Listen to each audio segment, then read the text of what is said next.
আমার রসুলকে যে ভালোবাসলে জান্নাত ওয়াজিব সেটার প্রমাণ দেখবেন, তাহলে এই ঘটনাটা শুনে যাবেন। আমার প্রিয় নবীজির একজন দাস ছিল, তিনি ছিলেন ইহুদি।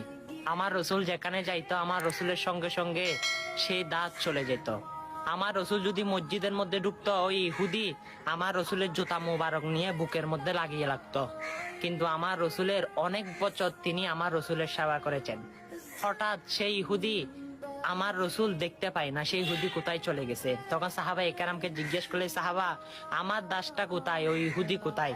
তখন আমার রসুলকে সাহাবা একরাম বলে, ইয়া রাসূলুল্লাহ, তার তো মনে, আমরা শুনেছি তার অনেক অসুস্থ, তিনি বাড়িতে আছে। তখন আমার রসুল নামাজ শেষ করে তার বাড়িতে গেল।